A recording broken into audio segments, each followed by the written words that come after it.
សួស្តីបងប្អូនថ្ងៃនេះខ្ញុំមានមេរៀនមួយមកចែករំលែកទៀតហើយដែលមេរៀនរបស់យើងនិយាយអំពី phonemic chart phonemic chart នេះ phonemic chart phonemic នេះសំឡេងឆាតនេះគឺតារាងអញ្ចឹងតារាងដែលយើងនិយាយអំពីសូរសំឡេងហើយតារាងដែលយើងនិយាយអំពីសូរសំឡេងនេះគឺមាន2ចំណុចដែលយើងនិយាយគឺមានអីគេខ្លះមាន consonant symbol ហើយនិង vowel symbol ដែល consonant symbol នេះយើងបកថានិមិត្តសញ្ញាព្យញ្ជនៈបាទ symbol និមិត្តសញ្ញា consonant ព្យញ្ជនៈនិមិត្តសញ្ញាព្យញ្ជនៈគេមើលមិនហើយចំណុចមួយទៀតគឺ vowel symbol និមិត្តសញ្ញានៃស្រៈ vowel symbol និមិត្តសញ្ញានៃស្រៈបាទអញ្ចឹងយើងទៅមើលទាំងអស់គ្នាកន្លែងនេះតាក់ទងជាមួយនឹង introduction ខ្ញុំចង់ណែនាំបន្តិចសិនមុននឹងចូលទៅដល់ខ្លឹមសារពិស្ដាកន្លែងនេះគេដាក់ថា there are 26 letters មានន័យថាមាន26តួអក្សរហើយក្នុងចំណោម26តួអក្សរហ្នឹងគឺយើងមាន5ដែលជាស្រៈហើយក្នុងចំណោម26តួអក្សរហ្នឹងដដែលគឺយើងបែងចែកចេញជា7ក្រុមបាទ7ក្រុមប៉ុន្តែបើយើងគិតពីសំឡេងនេះសំឡេងគឺមាន44ហ្នឹងគេគិតមិន44ហ្នឹងមានន័យថាអាសំឡេងនេះសំឡេងព្យញ្ជនៈនេះមាន24បូកជាមួយនឹង12នេះដែលជាសំឡេងស្រៈតូលដែលជាស្រៈតូលមាន12ទៀតអញ្ចឹងសរុបប្រហែល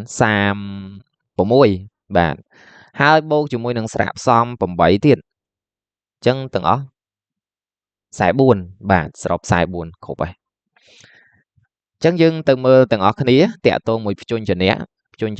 អា26តួអក្សរហ្នឹងគឺគេគិតពី A ទៅដល់ Z 26តួអក្សរហ្នឹងគឺ A ទៅដល់ Z ខ្ញុំសរសេរចេះមានន័យថា A នេះ A ធំ A តូចអក្សរអង់គ្លេសវាមានអក្សរធំអក្សរតូចអញ្ចឹងអានេះអក្សរធំបាទនេះអានេះអក្សរធំ A ធំ A តូចអានេះ B ធំ B តូច C ធំ C តូចចំណែកអាពណ៌លឿងនេះគឺអាពណ៌លឿងអស់នេះដែលខ្ញុំសេក្រោមនេះគឺជាការអានរបស់វាខ្ញុំអត់សរសេរខ្មែរខ្ញុំសេជាសំឡេងជាអក្សរអង់គ្លេសចឹងឧទាហរណ៍ថាយើងអានថា A B C D E F G H I J K L M N O P Q R S T U V W X Y and Z បាទអញ្ចឹងមាន26តួអក្សរហើយ26តួអក្សរហ្នឹងយើងអីគេយើងមានស្រៈ5ហ្នឹងមាន A មាន E មាន I មាន O មាន U អាហ្នឹងយើងចាំយកហ្មងយើងចាំថានៅក្នុង26តួអក្សរតាំងពី A ទៅដល់ Z គឺមាន5ហើយដែលជាស្រៈហើយសួរធ្វើមិនចាំមើលឲ្យញឹកទៅចាំហើយបាទហើយខំទន្ទិញហើយទន្ទិញហ្នឹងទៅ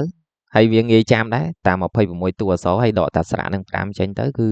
ចេះហើយយកប៊ិចមកទៅសេហ៊ានទៅសេតាមហើយយើងចាំហើយកន្លែងមួយទៀតនេះ consonants តាក់ទងជាមួយព្យញ្ជនៈ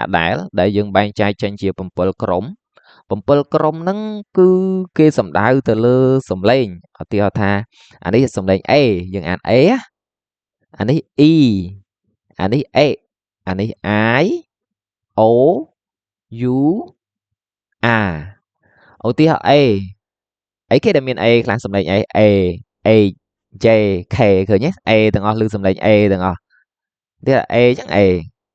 H នេះ O A A ទៀតឃើញ A ហៅ H J នេះឧទាហរណ៍ J ចូល A J ឃើញទេ A ទៀត K នេះខ A K ឃើញទេ A ទៀតគេគិតសំឡេងអញ្ចឹងឧទាហរណ៍ណា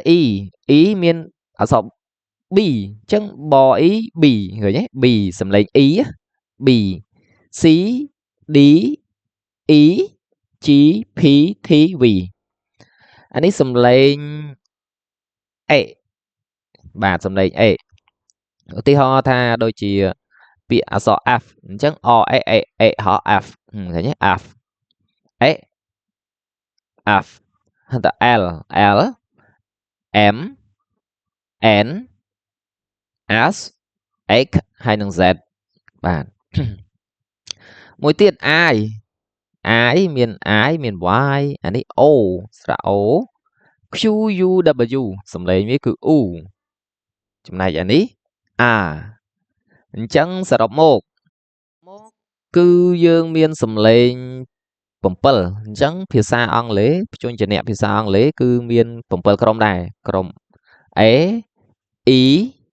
A I O you are បាទមានប៉ុណ្ណឹង ឡើយនេះយើងឈានទៅដល់សូរសំឡេងនៃព្យញ្ជនៈហើយ consonant symbol មានន័យថានិមិត្តសញ្ញានៃព្យញ្ជនៈបាទ symbol និមិត្តសញ្ញា consonant ព្យញ្ជនៈនិមិត្តសញ្ញាព្យញ្ជនៈនិមិត្តសញ្ញាព្យញ្ជនៈខ្ញុំឲ្យចំណាំអាកន្លែងនេះខ្ញុំដាក់ថា voice consonant មានន័យថាព្យញ្ជនៈខោសៈជាព្យញ្ជនៈដែលមានសំឡេងធំកន្លែងនេះ unvoiced consonant មានន័យថាសំដៅទៅលើព្យញ្ជនៈដែលអខោសៈអត់មានសំឡេងអខោសៈបាទដែលវាមាននេះគឺពណ៌ខៀវនេះគឺពណ៌ខៀវហ្នឹងគឺចំណាំឲ្យ unvoiced consonant ហើយចំណែកពណ៌នេះមាននឹងហោហែគឺសំដៅទៅលើ voiced consonant បាទនៅក្នុងនិមិត្តសញ្ញាដែលនិយាយពីសំឡេងព្យញ្ជនៈនេះគឺអត់ដូចតួអក្សរទេអត់ដូចតួអក្សរ A ដល់ Z ខាងក្រៅហ្នឹងទេអញ្ចឹងវាមានអក្សរប្លែកមួយចំនួនដែលយើងគិតថាអត់ដែលឃើញទេតែពាក្យហ្នឹងគឺយើងយកទៅសរសេរនៅក្នុងស៊ីងទើបយើងឃើញបើសរសេរក្រៅអត់មានឃើញទេបាទហើយយើងអានក៏អានតាមពាក្យហ្នឹងដែរបានត្រូវបើអានតាមក្រៅក៏អត់ត្រូវដែរវាចឹងវិញបាទឧទាហរណ៍អក្សរ P នេះ P B T D K G F V S Z L M N H or ឬក៏ R ហ្នឹង J W អានេះអក្សរនេះគឺសអញ្ចឹងស្មើនឹងស E C C ហ៎ sif បាទ sif ហើយនឹងអានេះគឺអក្សរដសំឡេងដអញ្ចឹង mother អញ្ចឹងដដូអានេះអក្សរ S ស្មើនឹងសដែរស៊ូស្បែកជើងអានេះ television អញ្ចឹងសដែរស្អែកសេណូ zen television នេះ chair ឆ chair អញ្ចឹងស្មើនឹងអក្សរឆបាទស្មើអក្សរឆJ បាទ J jacket នេះ sing បាទអក្សរ N ឲ្យទាញមកចេះ sing ខ្ញុំបង្ហាញនេះរៀងលឿនបន្តិចដោយសារខ្ញុំសំអាងថាខាងក្រោយគឺវាមានអានឹងម្ដងទៀតដែលវាលម្អិតជាងហ្នឹងអញ្ចឹងបាទខ្ញុំនិយាយរៀងលឿនហើយគ្រាន់តែប្រាប់ថាអាកន្លែងនេះគឺមាន24អញ្ចឹងយើងបាន24ណាតាក់ទងជាមួយសំឡេងតាក់ទងមួយសំឡេងរបស់វា24ហើយអញ្ចឹងយើងទៅមើលអាមុខបន្ទាប់ទៀតអានេះតារាងរបស់វាបាទខាងក្រោយទៀតមានសរសេរជាសំឡេងហើយនឹងព្យញ្ជនៈទាំងតួអក្សរឲ្យបានច្បាស់លាស់ជាងហ្នឹងបាទកន្លែងនេះបាទ consonant symbol ដូចអាមិញហ្នឹងដដែលមាន24កន្លែងនេះនៅក្នុង slide នេះមាន12ឧទាហរណ៍ថា P មិញអញ្ចឹង PO E P អញ្ចឹងសំឡេងវាផស្មើនឹងផពោ pen បាទផអេផេ no pen បាទ pen B ហ្នឹងគឺបសំឡេងបបោអញ្ចឹងឧទាហរណ៍ថា bed នេះយើងសរសេរក្រៅអញ្ចឹងតែអានេះក្នុងស៊ីងរបស់វាតិចយកអាក្នុងស៊ីងនេះយកមកសរសេរនៅក្រៅអត់កើតទេយើងសរសេរសពថ្ងៃគឺសរសេរអក្សរនេះហ្មងនេះអក្សរអញ្ចឹងយកអត់អាចសរសេរដូចនៅក្នុងស៊ីងហ្មងនេះស៊ីងនេះគឺនិមិត្តសញ្ញាសំឡេងដែលគេសរសេរសម្រាប់ការអានសំឡេងឲ្យត្រូវទេឧទាហរណ៍ bed អញ្ចឹងបដាក់ស្អែអានេះស្អែ bed បាទ bed ប b ប bed T នេះថសំឡេងថស្មើនឹងតតោថធោឧទាហរណ៍ថា T ទឹកតែអញ្ចឹងធោ E T បាទធោដាក់ស្អី T កន្លែងនេះគឺយើងនិយាយតែព្យញ្ជនៈទេអញ្ចឹងអាស្រៈនេះយើងអត់ទាន់ស្គាល់ទេគ្រាន់យើងដឹងព្យញ្ជនៈសិនអញ្ចឹងចប់ពីព្យញ្ជនៈហ្នឹងហើយចូលទៅមុខទៀតគឺដល់ស្រៈយើងនឹងស្គាល់ពីស្រៈហ្នឹងហើយថាមានអីគេខ្លះឥឡូវយើងស្គាល់ព្យញ្ជនៈសិនមាន24ហ្នឹងសំឡេងព្យញ្ជនៈបាទអញ្ចឹងលេខ4 D ដដូ ED អញ្ចឹងសំឡេងវាដស្មើនឹងដូឧទាហរណ៍ថាឌូអញ្ចឹងឧទាហរណ៍ថាដឬក៏ដូដាក់ស្អ៊ូឌូឃើញទេបាទដឬក៏ដូអញ្ចឹងយើងដូដាក់ស្អ៊ូឌូអក្សរដឬក៏អក្សរដូហ្នឹងយើងយកមួយណាត្រូវសំឡេងយើងយកមកមួយហ្នឹងមកអក្សរ K គឺខខូឧទាហរណ៍ថា C ហ្នឹង cat អញ្ចឹងយើងនេះ K នេះខអេខអេខត cat បាទ cat អានេះស្អែ cat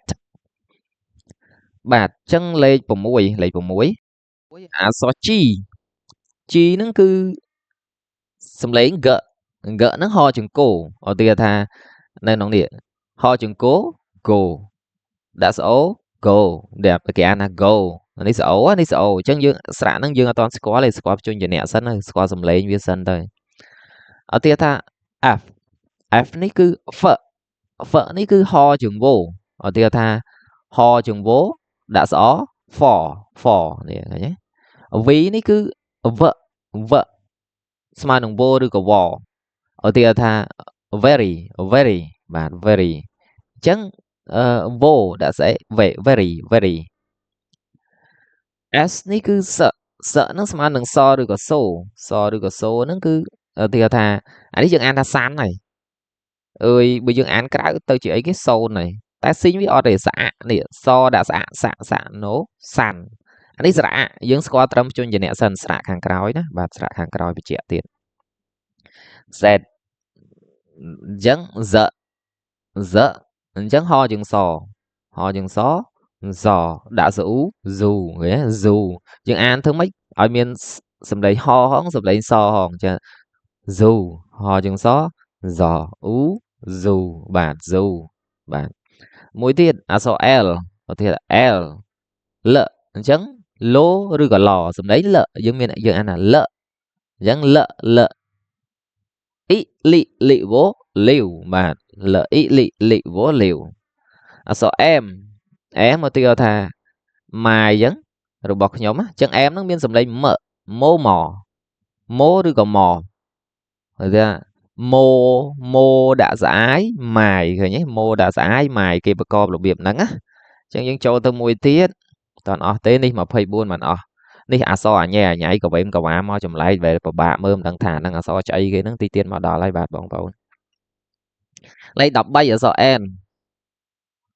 n chẳng nợ sầm lấy miếng nợ nọ ở tiệt tàn đi an ná rồi cho đọc về lại đi anh đi đang chạy cái an nó đuổi bản dương ở toàn đang sạ chân dương an nó đuổi chạy ở tiệt tàn nọ đã xáo nào anh đi xáo bạn nào ấy ấy hợ ấy hợ ho hồ ở tiệt họ ta chạy hợ đã sẽ hè po đã tí pì happy birthday và happy hẹp hãy số thang sầm lấy nó dương riêng này sầm lấy nó ta thơ ở tranh sầm lấy như này ấy chờ lòng mòn sầm lấy nó miền đây tha bữa sân gì đạt chứ alo ở trớ cứ dương an piện nó có ở trong này chứ dương hạn ăn vật sầm lấy nó ở trớ tam đạt chứ nơi bây giờ dương an piện đẹp đam nói tủa so nó cứ sầm lấy dương an trớ cứ kia đạp bàn có mọi dương gì tới bỏ tê cọt cái nhánh khua đạp bật bán hay rương ca này dưới cứ dương mà nè đại riêng phía xa ông lê cái hào thang sla nè đại riêng sla đó cứประกอบជាព្យាយាមពង្រឹងសមត្ថភាពខ្លួនឯងដើម្បីឲ្យយើងនឹងអាចអានពាក្យនឹងឲ្យបានត្រឹមត្រូវបាត់ស្លាហ្នឹងគឺ second language acquisition មានន័យថាការរៀនភាសាទី2ដោះលេខ15ខ្ញុំនៅទៅប៉ែច្រើនពេកអក្សរអឬក៏យើងអានថាអាហ្នឹងបាទយើងអានមាន2ហ្នឹងអាឬក៏អញ្ចឹងរហ្នឹងរហ្នឹងឲ្យទៀតថា red រđó red chê dợ đo chừng vô được rồi vô tiền ta vô cho dợ dẹ gió yes rồi nhé yes họ mỗi tiền w vợ vô bỏ ở tiền ta anh đi vợ vô anh đi sợ đã anh đi sợ nó miền nào vô đừng nô và tỏ mùi chân vòn vô nổ vợ nổ vườn và tọ mũi vần để bạn sợ anh ấy dợ dương miền lại sâu hay cắt mũi nè dợ chẳng ho chẳng so đài ở thì ta sành nè sánh đặc biệt lại ní sành dợ rè ngố ràng bạn sành cái lại ní đôi kia đài đợ đo đồ mà so thi ấy nèคือso thi ấy các bạn là chẳng so thi ấy nó cứ miên sầm lấy pì សំឡេង Z នេះមួយ សំឡេង D នេះមួយ បាទ អញ្ចឹង TA ហ្នឹងបែងចែកចេញជាពីរហ្នឹង អានេះឧទាហរណ៍ថា ដដូដាក់ស្អឹក ដ ដអឹក ដ ឃើញទេ ស្រួល ងាយៗ 28 សុំទោស 28 20 គត់ ច្រឡំមាត់ 20 គត់ អញ្ចឹងអានេះសឹកដែរ សឹក សឹកឧទាហរណ៍ថា C C បាទ C នេះអក្សរ E C អានេះសឹក សឹកដែរ បាទសឹកដែរ television ណាឃើញទេ television television tele television zen ឃើញទេ zen អាហ្នឹងសសដែរ zen អឺមួយទៀតអក្សរ H អក្សរ CH អក្សរ CH ហ្នឹងគឺអក្សរ T ហើយអក្សរ S វត្តកតុយឯងដូចសេះសមុទ្រហ្នឹងឃើញទេអញ្ចឹងអាហ្នឹងឆឆឆទៀតថាឆាលឆាលមានអានឈីលណាខ្ញុំកាលនៅតូចអានឈីលតែអានខុសឆាលមិនត្រូវបាទឆាលនេះចចូលឧទាហរណ៍ថា German German នេះយើងចេញមកជាអក្សរអីគេអក្សរ D ហងអីគេលេខ3បតោក3នេះហងបឡងអី D បឡង3មិនមែនទេបាទពីរហ្នឹងគឺអក្សរតែមួយឯងចូលបាទចូលអញ្ចឹងចូលជើម៉ូមើណូមិនជើមិនឧទាហរណ៍ថាអក្សរងអានេះអក្សរ N ហើយទាញចុះក្រោមធ្លាក់កតុយបន្តិចបាទអក្សរ N ហើយទាញចុះមកក្រោមធ្លាក់ទៅវត្តចេះបន្តិចអញ្ចឹងងហ្នឹងងឬងឬក៏ងឧទាហរណ៍ថាពាក្យ English ចុះពាក្យ English នេះឧទាហរណ៍ថាទេអ៊ីង English ឃើញ English បាទភាសាអង់គ្លេសបាទ English ចប់ហើយចូលទៅដល់មួយទៀតនេះ vowel symbol និមិត្តសញ្ញាដែលតាក់ទងជាមួយនឹងស្រៈ vowel symbol monosong យើងបកថាស្រៈទោលរបស់យើងមាន12 deep song ស្រៈផ្សំរបស់យើងមាន8ឧទាហរណ៍ថានេះពាក្យ beach យើងបកថាឆ្នេរសមុទ្រអញ្ចឹងបដាក់ស្អីមុននឹងមិញយើងអត់ស្គាល់ទេអត់ស្គាល់ថាអាស្រៈទាំងអស់នេះជាអីទេយើងស្គាល់ត្រឹមព្យញ្ជនៈដឹងថាព្យញ្ជនៈណាស្មើនឹងអក្សរណាតែឥឡូវខ្ញុំប្រាប់ពីស្រៈម្ដងបាទប្រាប់ពីស្រៈបញ្ជាក់មួយទៀតជុំឆ្ងល់អាខ្លះមាន Q អាខ្លះមានពណ៌ស្អីគេនេះបាទអាពណ៌5នេះគឺយើងសំដៅទៅលើស្រៈទោលវាមាន8មែនប៉ុន្តែក្នុងចំណោម8ហ្នឹងគឺមាន5ដែលជាស្រៈមានសូរសំឡេងវែងសួរចំណាំទេតែមានចុច2នៅពីមុខនេះបងប្អូនមានចុច2នៅពីមុខអាហ្នឹងគឺគេសំដៅទៅលើស្រៈទោលដែលមានសំឡេងវែងក្រៅហ្នឹងស្រៈទោលតែមានសំឡេងខ្លីឧទាហរណ៍ beach ប e b b ឆ beach នេះអក្សរ ch នេះយើងមិញខែងស្មើនឹងអក្សរ t ហើយខ្ញុំថាដូចសេះសមុទ្រហ្នឹងអញ្ចឹង beach វាមានសំឡេងឆឃើញទេ beach sip ស្អី e បាទអានេះស្អី beach sip e